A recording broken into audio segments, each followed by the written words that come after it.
11 বছরের বাচ্চাকে অপ্রীতিকর ঘটনার মাধ্যমে তার পেটে 7 মাসের বাচ্চা, সে অন্তঃসত্ত্বা, নাউজুবিল্লাহ। এই যে এত বড় জঘন্য কাজ করছে। অনেকে বলে আল্লাহর যে মাজারে গান হয়, শরীয়ত বিরোধী কাজ হয়, এই জন্য আমরা যাই এটা ভাঙতাম। মাজার ভাঙ্গে, এমুকে খারাপ অমুকে খারাপ, এখানে গান হয়, এখানে অসামাজিক কাজ হয়, মাজার ভাঙতে যা।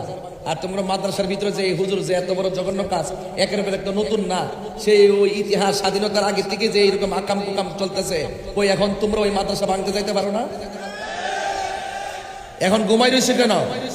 মৌলবীরে ইসলামের স্লোগান দিয়ে যে রাজপথ গরম করো, এখন তোমরা কোথায় ঘুমাই রইছো?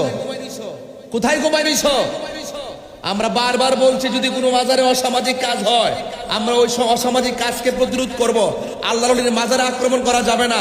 এখন তোমাদের মাদ্রাসায় যেরকম অপ্রীতিকর ঘটনা হয়, একের পর এক যে অসামাজিক কাজগুলো হচ্ছে, এখন তোমরা কি মাদ্রাসা ভাঙতে পারো না?